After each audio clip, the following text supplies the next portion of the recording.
हर गाड़ी में ब्रेक होता है, अगर ब्रेक ना हो तो नष्ट हो जाएगा। आपकी जीवन गाड़ी में संयम रूपी ब्रेक होनी चाहिए। हर इंद्री पर आपकी दृष्टि होनी चाहिए। इस समय किसका वेग है? जनेन्द्री का कि रसेंद्री का, नेत्रेंद्री का कि वाकेंद्री का, उदर का वेग है, किसका वेग है? संयम रूपी ब्रेक ही नहीं है। जो मनाया बोल रहे, जो मनाया खा रहे, जो मनाया देखा है, जहां मनाया खड़े हैं, जैसा मनाया व्यवहार कर, नहीं, ये उपासक का लक्षण नहीं है। हम ब्रेक पर ध्यान ही नहीं दे रहे। देखो ना, संयम रूपी ब्रेक पर ध्यान दे रहे, जो मनाया सो बात करते चले जा रहे हैं। लग रहा है नाम नहीं चल रहा। नहीं, आप ऐसे कैसे बात कर सकते हैं? कई बार चर्चा में आया कि हमें परम धाम या परम पद प्राप्त नहीं होना, हम परम धाम में रह रहे हैं, परम पद में रह रहे हैं। अपशुष्क फलादि भक्षयन, यहां थोड़ा जबान को संभालिए, चटोरापन हटाइए। जो रहनी सुधारनी है वो सबसे यहीं से गिरता है साधक। ये जबान अगर, तो फिर ये हर इंद्री को प्रेरित करेगी और सतमार्ग से भ्रष्ट कर देगी। देखो, खेल है, आप भगवान के तो माया भी भगवान की, कोई किसी और की नहीं है कि वो डर जाएगी तुमसे। अगर अध्यापक ने पढ़ाया है तो प्रश्न भी वही करता है, और पास भी वही करता है, और फेल भी वही करता है। और कोई भी प्रश्न आपकी क्षमता से बाहर नहीं होता। जो पढ़ाया जाता है वही प्रश्न होता है।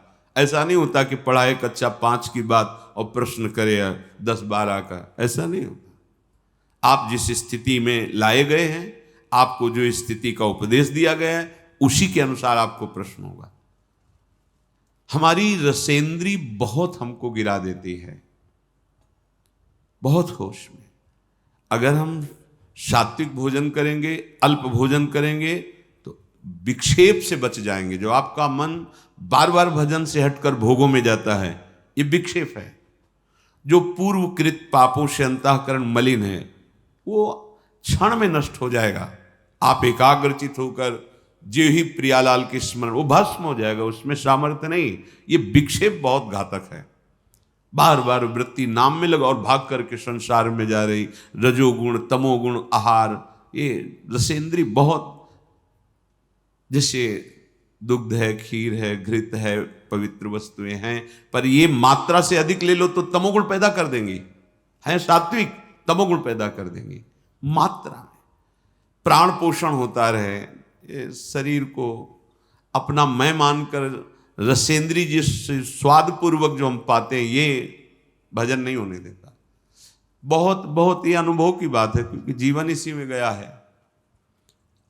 अगर हमारा भोजन सात्विक हो, अल्प है, तो आप देखो पहले जैसे एकादशी रहते थे तो स्वाभाविक उस दिन ज्यादा भजन होता था थोड़ा। तो अगर हम रोज ऐसा अभ्यास कर लें, अल्प आहार करें, देखो शांत रहेगा चित्त, बात करने का मन नहीं करेगा। और जब अधिक भोजन, तो आप भोक्ता बन करके अधिक पा रहे हैं ना, यही तो आपके सब इंद्रियों को खुला छोड़ देगा। ये जो आपके इंद्रियों पर शासन करने का स्वभाव, हर गाड़ी में ब्रेक होता है, अगर ब्रेक ना हो तो नष्ट हो जाएगा। आपकी जीवन गाड़ी में संयम रूपी ब्रेक होनी चाहिए। हर इंद्री पर आपकी दृष्टि होनी चाहिए। इस समय किसका वेग है? जनेन्द्री का कि रसेंद्री का, नेत्रेंद्री का कि वाकेंद्री का, उदर का वेग है, किसका वेग है? हर समय सावधान, संयम रूपी ब्रेक बिल्कुल। जैसे कोई भी रास्ते पे चलता है ना, तो पैर भी ब्रेक में बिल्कुल सावधान, जरा तुरंत। आप ब्रेक को भूले हुए हैं। संयम रूपी ब्रेक ही नहीं है। जो मनाया बोल रहे, जो मनाया खा रहे, जो मनाया देखा है, जहां मनाया खड़े हैं, जैसा मनाया व्यवहार कर, नहीं, ये उपासक का लक्षण नहीं है। सात्विक भोजन बहुत जरूरी है, बहुत जरूरी। पर भाई रोज सुन लो, पर मानोगे नहीं तो कोई फर्क। अल्पाहार करो, देखो कितना अच्छा लगता है। बढ़ रहा है, चर्बी बढ़ रही, पेट बढ़ रहा है, वजन बढ़ रहा है, भजन नहीं हो रहा है। आप कहते भजन नहीं हो रहा, क्यों नहीं हो रहा है भजन? आप गृहस्थ हैं, बहुत मेहनत करते हैं, आपका ठीक है। जितना समय भजन में मन लगे, बीच बीच में नाम स्मरण किया, समर्पित कर दिया, सारे सेवा कार्य भी, वो भी भजन हो गया।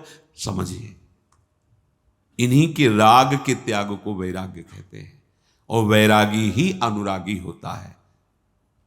जगते होए फिरे वैरागी, वृंदावन रस में अनुरागी।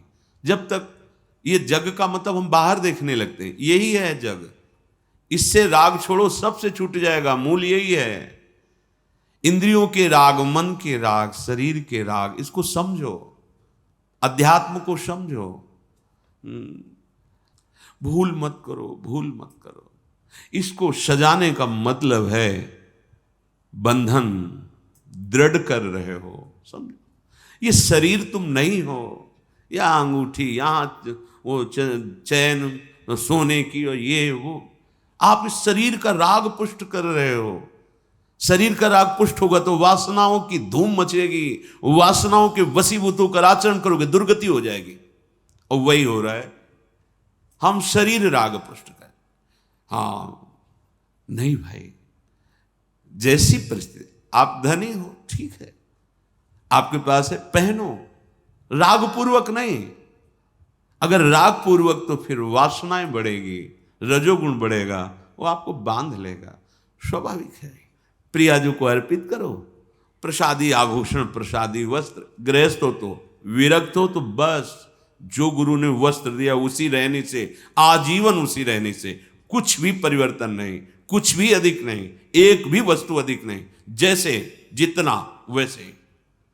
विरक्त होने के बाद शरीर का श्रृंगार नहीं, ये शरीर का श्रृंगार नहीं है, ये दासत्व है। वृंदावन की रज और स्वामिनी का प्रसादी चंदन और गुरु परंपरागत तिलक की आकृति, ये हमारे शरीर का श्रृंगार नहीं है, ये हमारी स्वामिनी जी के दासत्व का स्वरूप है। लेकिन किसी भी तरह से शरीर को श्रृंगारित करना, राग को पुष्ट करना है। श्रीपाद कह रहे अप शुष्क फलादि भक्षयन, रूखा सूखा फल अन्न जो मिल जाए, भक्षयन प्राण पोषण के लिए डाल लो, उस पे बुद्धि अपने, जहां सुनते हैं ना, क्या है आज खीर, आज ये, आज वो वस्तु, तो पहले आपका चिंतन बना, संभालना, चिंतन बना रागात्मक। अच्छा, आप एकाग्र हुए, हर्षित हुए, गए, वो वस्तु तो बाद में सेवन करेंगे, वृत्ति तो पहले आपने खराब कर ली। आपको सुनकर हर्ष नहीं होना चाहिए। अगर भगवत प्राप्ति करनी है तो प्रियाजू का प्रसाद है, बस इतनी बुद्धि रखनी, वो क्या क्या है ये मुझे नहीं देखना है, प्रियाजू का प्रसाद है, वो जैसा भी हो, वो हमारी लाड। प्रसादम स्वामिन्या स्वकरदत्तम प्रणेता। श्री स्वामिनी जी ने प्रेम पूर्वक कृपा करके हमें जो स्वाद पाते हुए अब प्रसाद दिया, हम उससे पाते हैं, उससे अपने प्राणों का पोषण करते हैं। नाम वाणी से स्वरूप का पोषण होता है और प्रगट प्रसाद से देह का पोषण हो रहा है। अगर हम नाम वाणी में चित्त नहीं दिया तो शरीर पोषण को भी संभाल नहीं पाएंगे, पक्की बात समझो। अगर हम नाम वाणी, तो फिर नाम वाणी से विस्मृत है तो ये अनुभव की बात कहते हैं, प्रसाद पाते हुए भी आपका संयम नहीं रहेगा। नाम वाणी सेवक शरण सदा रहे, अनत नहीं विश्राम, कै वाणी हरिवंश की, कै हरिवंश। या तो भगवत लीला भरे पद गुनगुना रहे हैं, नाम मंत्र चल रहा है, स्वरूप का पोषण। अगर स्वरूप का विस्मरण तो देह भाव में विचरते हुए फिर बात नहीं बनेगी। प्रभु का प्रसाद देह पोषण और नाम वाणी स्वरूप पोषण, ये बैठा लो अपने हृदय में। अगर आप स्वाद बुद्धि से भोक्ता बन करके पाओगे तो नाम वाणी चला ही नहीं सकते। किसी भी इंद्री को बढ़ावा देना अपने भजन को नष्ट कर देना है।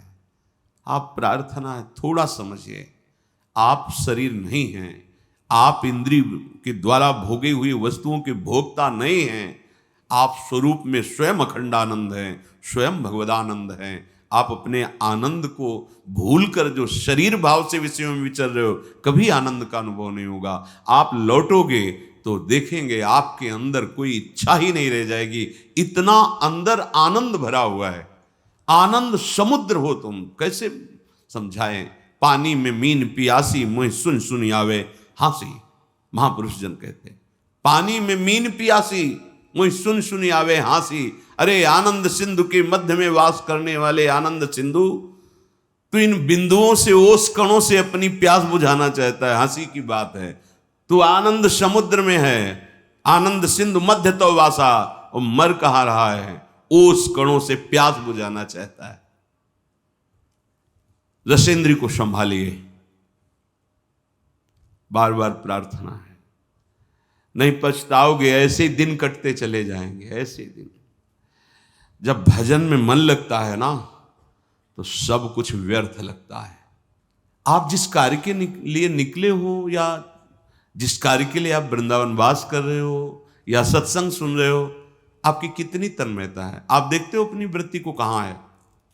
कितनी देर मंत्राकार रहती, कितनी देर प्रभु में रहती, कितनी देर विषयों का चिंतन करती। देखो आप अंदर, वही बहिर्मुख बने प्रपंचा आसक्त। कैसे कैसे उस परमानंद का अनुभव करो? हम कहते जो गृहस्थ में है, थोड़ा नाम जप कर रहे हैं, वो अपने गृहस्थ कार्य को भगवत समर्पित कर रहे हैं, ठीक है। आपके लिए तो 24 घंटे प्रभु ने केवल भजन के लिए दिया है। जो वृंदावन वास कर रहे हैं, वैराग्य भाव से रह रहे हैं, 24 घंटे भजन के लिए, प्रमाद के लिए तो कोई एक मिनट भी आपके लिए नहीं है। अब आपको क्या चिंता है? ना आपको शरीर पोषण की चिंता है, ना आपको, सब प्रियाजू के चरणों में अर्पित कर दिया। तो अब एक मिनट भी भजन छोड़ना, ये आपके लिए बहुत हानिकारक है। किसके लिए? अच्छा खा लिया, प्रमाद युक्त होकर पड़े हो, जिसे तुम अच्छा समझते हो अच्छा नहीं है, वो सब मल बन जाएगा। नाम जप, मंत्र जप, प्रभु के पद गान। रोना आता है आपको कभी एकांत में? तड़पना आता है आपको? कभी आप चिल्ला के रोए एकांत में देख प्रियाजू? कभी हृदय में ऐसी पीड़ा हुई, क्या करूं, कहां जाऊं, कैसे कैसे प्रभु मिले? हे नाथ, अब कैसे मिलोगे? रोज का रोज मन की प्रवृत्ति को देखता हूं, प्रभु आपके योग्य नहीं, आप कैसे? चिल्ला चिल्ला के रोना आता है। क्या करूं, कहां जाऊं? ओ अंदर अंदर पता नहीं कब शरीर छूट जाए, प्रभु आपका दर्शन नहीं हुआ, अभी कोई स्थिति प्राप्त नहीं हुई, अभी निरंतर मंत्र नहीं चल रहा। ये कभी आप विचार करते हैं? कभी आप इस स्थिति को झांकते हैं? और रोज प्रवचन हो रहा, टाइम से सुन लिया, रोज अपनी दिनचर्या, खाया पिया, बस। आप देखो तो आपके अंदर क्या चल रहा है। ये कोई ऐसा थोड़ी कि भाई ड्यूटी है, अब बोल दिया और तुमने सुन लिया और चल दिया, ऐसा नहीं है। हम एक अध्यात्म के पथिक हैं, हमें अपनी स्थितियां देखनी है।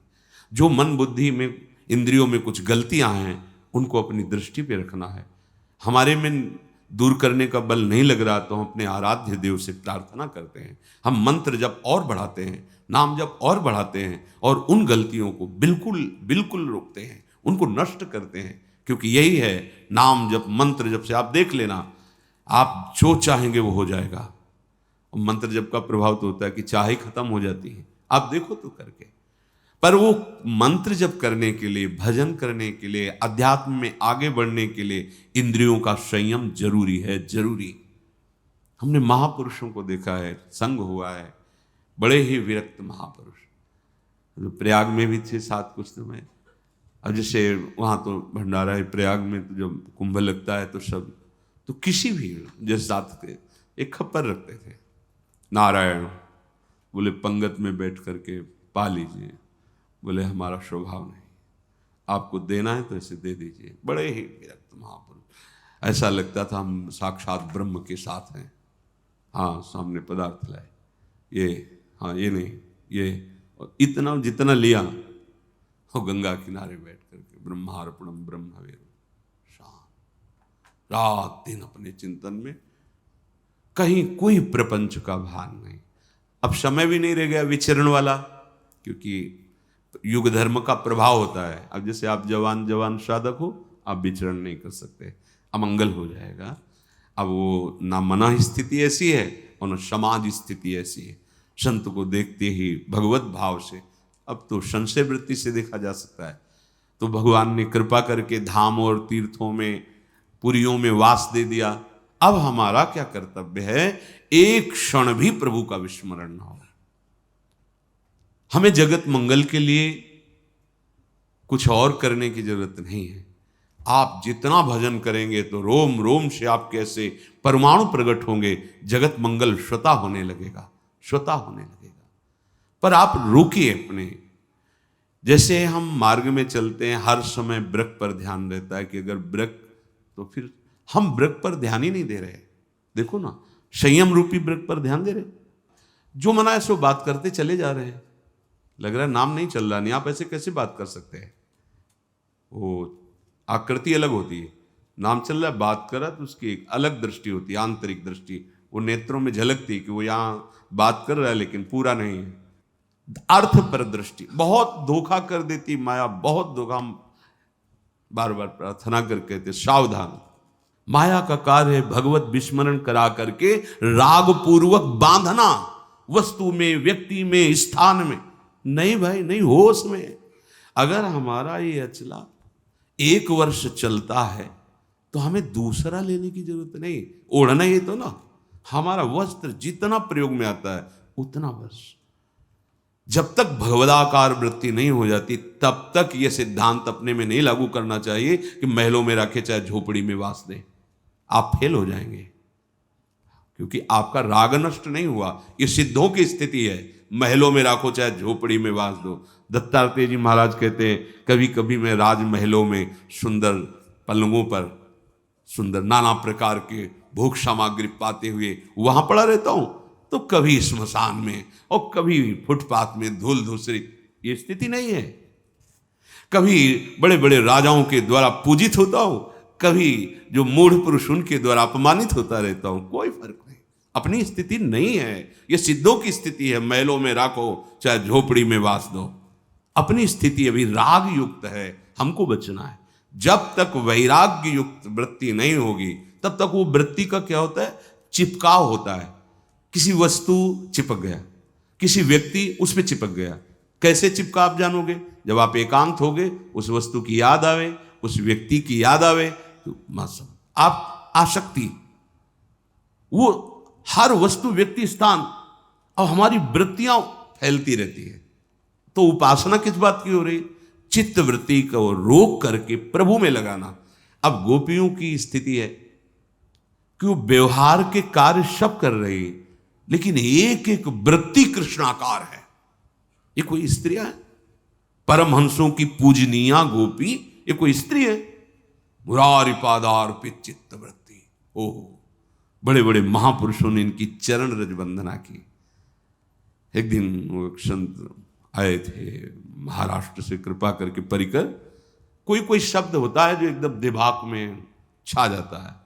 वो बोले, जिसके मुख में राम तिनको करूं प्रणाम। वैसे पद गा रहे तुकाराम जी का, हे जिसके मुख में नाम, वो कह रहे प्रणाम करता हूं मैं उसको। और कोई साधन की बात नहीं, जिसके भागवत में यज्जिभ्यागे वर्तते नाम तुभ्यम, बार बार हम आपको इशारा कर रहे हैं। सब साधना का, सब तीर्थों का, सब सत्संग का, सब शास्त्रों का एक फल, तुम्हारा नाम न छूटे, मंत्र न छूटे। अगर आप इस पर हैं तो फिर ये प्रपंच की वार्ता कौन करेगा? फिर ये नाना प्रकार के स्वादिष्ट पदार्थ कौन स्वाद लेगा? जो मुहि राम लागते मीठे, गोस्वामी तुलसीदास जी कह रहे हैं। यदि मुझे भगवान का नाम प्रिय लगने लगता तो ये सब पदार्थ, ये जितने व्यंजन है, सब सीठे लगने लगते। सच्ची मानिए, नाम वाणी अगर नहीं है तो कुछ भी हो, कहीं भी हो, आपके हृदय की चिंतन वृत्ति जगत में रहेगी तो अशांति, दुख, क्लेश, बंधन, ईर्ष्या, द्वेष ये बना है। तो हम धाम में कहां हैं? हमें बताओ। आपके अंदर ईर्ष्या है, द्वेष है, नाना प्रकार के कुविचार हैं, तो परमानंद में प्रियालाल के महल में रहते हुए आप कहां हो? विचार करके देखो। नाम वाणी चल रही, एक आनंद की उमंग। कैसे? कुछ नहीं सुनाई देता, कुछ देखने की वो अलग दृश्य होता है। आपकी दृष्टि में अलग ही चल रहा है, अलग ऋतु चल रही है, अलग सौंदर्य चल रहा है, अलग बातें चल रही। खोए हुए हो आप, ये आनंद लेने के लिए आए हो। हे भाई, ये रूप कोई आनंद वाले नहीं हैं। ये देह कोई आनंद वाले नहीं है, यहां कोई भी भोग आनंद वाला नहीं है। ये बड़े बड़े महापुरुषों का जब निकले थे तो पूर्व महापुरुषों की कृपा से, पूर्व जन्म के प्रताप से एक बात थी कि मुझे वो जो इनमें लिखा है कि भगवान का नाम अमृत, भगवान के नाम में बड़ा स्वाद, भगवान जीवन धन, वो हमें देखना है। बस ये लगन ने धज्जियां उड़ा दी संसार के राग की। कभी कभी अन्य की आश्रय वृत्ति हृदय में गुरु कृपा से नहीं आई, हरि कृपा, क्योंकि लक्ष्य था जो लिखा है वो उसको देखना है। तो आप तो सुन रहे हैं, आपको तो रोज शास्त्रों की सार बातें सुनने को मिल रही, अलग अलग ग्रंथों में तुम्हें पढ़ने की जरूरत नहीं, सब यही सुनने को मिल रहा है। रोज सत्संग हो रहा है, रोज आपको भगवत सेवा के दिनचर्या में मन लगाना ही पड़ेगा, जबरदस्ती लगाना पड़ेगा। कितना बढ़िया है, जहां खोज की जाती कि कोई मुझे ऐसा मिले, सतमार्ग क्या है बता दे, वहां तुम्हें सतमार्ग बताया जा रहा है। अगर अब चूक हो गई तो पता नहीं किस कल्प में, किस युग में ये पुनः ऐसा अवसर आएगा कि नहीं, ये भी नहीं कहा जा सकता। बार बार तो बनत नहीं, यह संजोग अनु मानुष तन वृंदा विपिन रसखन संग भी। ये जो कृपा हुई, सच्ची कहें जो कृपा हुई है, मतलब इसका अनादर मत करो। बड़ी कृपालु प्रभु, भजन के लिए हमें समय दे दिया। अंदर से जो चिंतन की बात हम तुम्हें बताते, प्रभु कृपा ना करे तो वृत्ति प्रभु में लगे ही ना। प्रभु कृपा ना करे तो एक मिनट के लिए भगवत मार्ग के लिए समय माया दे ही ना। देखो ना आंख खोलकर, अभागी जनों को सत्संग के लिए समय नहीं दिया जाता, अभागी जनों को भगवान नाम जपने के लिए समय नहीं दिया जाता, अभागी जनों को सतमार्ग में चलने वाला विवेक नहीं प्राप्त होता। अहो भाग्य, अब चूक मत करो। इस जन्म में मुझे प्रभु चाहिए, प्रभु साथ रहे, प्रभु स्मरण साथ रहे, बार बार जन्म मरोड़ो इसकी कोई परवाह नहीं, पर ऐसी स्थिति हो जानी चाहिए प्रभु के सिवा कोई आश्रय, कोई राग नहीं। ये स्थिति चाहिए हमें। मोक्ष नहीं चाहिए हमें, बार बार जन्म हो तो भी कोई परेशानी नहीं, पर प्रभु के साथ हो, प्रभु की स्मृति में हो। हम बार बार वृंदावन में जन्मे और ऐसे महारानी जी का जस गावे तो हमें क्या परेशानी है? हमें कभी मोक्ष न मिले, हम सब बार बार जन्मे, ऐसे ही रोज श्री जी की जय जयकार हो, उनकी सेवा हो, नाम गुण कीर्तन हो, इससे बड़ा परम पद और क्या होगा? नहीं चाहिए मोक्ष, पर हमारी स्थिति, ये अंदर की स्थिति होनी चाहिए। अगर अंदर की स्थिति भोगों में है, राग द्वेष में है, तो आप वो फिर ना तो इधर समझ पा रहे हो ना इधर समझ पा रहे हो, बीच बीच में जीवन गंवाना ठीक नहीं है। गृहस्थी में जो है, भोगों में जो लगे हुए हैं, तो जगने का चांस है कि भाई सोए हैं कभी तो जगेंगे, जब जगेंगे तो होश आ जाएगा। लेकिन आप जग करके सोने का नाटक कर रहे हैं, अब आपके ऊपर क्या उपाय किया जाए? सोया हुआ पुरुष तो जगने का चांस है, लेकिन जगा हुआ पुरुष सोने का नाटक करे तो कैसे जगाया जा सकता है? इसलिए बहुत सावधान। अपि शुष्क फलादि भक्षयन क्षुधितो निर्झरवा विवम तृषा। भूख लगे तो रूखा सूखा जैसा सबसे उत्तम वृत्ति आकाश वृत्ति मानी गई है। शांत जहां है जैसे वो प्रभु भेजेगा। फिर द्वितीय माधुकरी वृत्ति विरक्त के लिए, फिर और वृत्तियां हैं, एकत्रित कर लिया 6 महीने साल भर उसको पाते रहे, ऐसे अलग अलग वृत्तियां हैं। जो भी रूखा सूखा मिले, हर समय जैसे मां अपने बच्चे पर दृष्टि रखती है, ऐसे भगवान अपने शरणागत पर रखते हैं। भजन में डूब रहे माधवदास बाबा जी, एक छोटी सी झोपड़ी तृण की बनाए हुई है समुद्र के किनारे, और कुटिया में प्रवेश करके पीठ करते हैं कुटिया में प्रवेश द्वार की तरफ, और मुंह करते हैं ऐसे, जो तृण का कुटिया है, प्रवेश द्वार से देखो तो पीठ दिखाई देगी, नहीं निकलना, बस निरंतर मंत्राकार वृत्ति, नाम जप। ठाकुर जी के सामने भोग पधराया गया, पर्दा किया, वही पूरी भोग की थाल उठा के आ गए। उनको पता है तुम भजन कर रहे हो, उनको पता है तुम उनके शरणागत हो, एक एक क्षण देख रहे हैं। इसीलिए जब विरक्त उपासकों को, अनुरागी जनों को आहार नहीं मिलता, भोजन नहीं मिलता, तो समझ जाते आज प्रभु भूख ही पवाना चाहते हैं। ठीक है, प्रसन्न एक समय है, चिंतन गया, देखा नहीं है, समय क्रांत बस अपने स्वरूप में। आज प्रभु की ऐसी इच्छा है, आज प्रभु का यही विधान है, क्योंकि वो देख रहे हैं ना, वो देख रहे हैं। प्रभु स्वयं अपनी थाल लेकर के गए, बाबा प्रसाद, भजन पूरा हो जाएगा, हमने रख दो, बाद में अपनी थाल ले जाना। कितने निरपेक्ष, हमें प्रभु हर क्षण देख रहे, हमें चिंता नहीं करनी। विरक्त की बात करें, गृहस्थ में जो कर्तव्य कर्म है, जो कुछ धर्म के द्वारा वो बनाओ, भोग लगाओ, अतिथि सेवा करो, परिवार की सेवा करो, भगवान नाम जप करो, वो सब कुछ प्रभु को समर्पित कर दो, वही गति होगी जो एक विरक्त की होती है। हमें प्रभु प्रतिपल देख रहे, ये बात हृदय में बैठा लो। हर समय आप प्रभु की नजर में हो, वो तुम्हें देख। ऐसा मत समझो कि जैसे कुछ लोगों को ऐसा होता है कि गिन के नाम जप करें तो उसमें रहेगा इतना, अगर बिना गिने तो मतलब शायद गणना में ना आवे। नहीं नहीं, एक एक वृत्ति तुम्हारी वहां प्रभु की दृष्टि में है। नाम की अधिक आवृत्ति हो बार बार, इसलिए माला का आश्रय लेते हैं।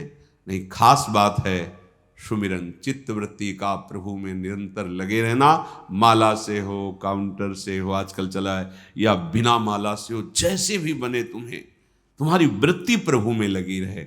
उसके लिए आवश्यक है आपका आहार शुद्ध होना।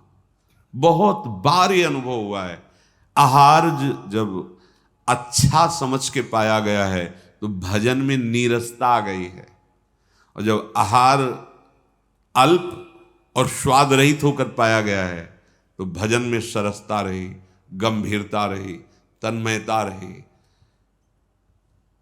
चलते फिरते समाधिस्थ रहती वृत्ति, जिनका भजन में प्रवेश हो चुका है, चलते फिरते उठते बैठते वो अपने भगवदाकार वृत्ति में। ये गोरे सांवले चरणारविंद झलकते रहते हैं उनके नेत्रों में, उनके हृदय में।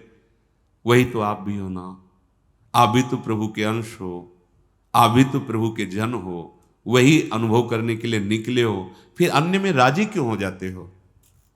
कई बार ये प्रार्थना की कि आप परमार्थ में चल रहे हो, आपका लक्ष्य है प्रिया प्रीतम की प्राप्ति, सतत स्मरण, तो इसके लिए आपके सामने हर वस्तु डाली जाएगी। ये ले लो, ये भोग लो, ये सूंघ लो, ये देख लो, ये। आप राजी क्यों हो जाते हैं? लक्ष्य का विस्मरण क्यों कर देते हैं? आप क्या उठाने के लिए झुक गए? आप तो चले थे परम पद के लिए, प्रियालाल के लिए। तो मणिगण पुंज ब्रजपति छाणति हित हरिवंश कर गई कंचु। यदि किसी भी आदर सम्मान भोग वस्तु में भगवत विस्मरण हो रहा तो धोखा खा गए, तुम अपने लक्ष्य को भूल गए। तुम क्या उठाने चले, क्या लेने चले थे, क्या ले लिया, क्या स्वीकार कर लिया? बहुत सावधान, परमार्थ पथ है। बार बार इसलिए प्रार्थना कर रहे हैं, आप समझो एक एक सेकंड आपका इतना मूल्य है, जीवन भर की कमाई दे दो तो एक श्वास नहीं बढ़ा सकते, ऐसी श्वासों को तुमने व्यर्थ कर दिया। अब जितनी बची हैं उनको सार्थक कर लो, उनको प्रभु में लगा लो। प्यास लगे भगवद अर्पित करके जल पियो। जो कुछ प्रारब्धानुसार भगवत इच्छानुसार गृहस्थ या विरक्त में जो आहार व्यवस्था है भगवत समर्पित करके अल्पाहार में पाओ और निरंतर भजन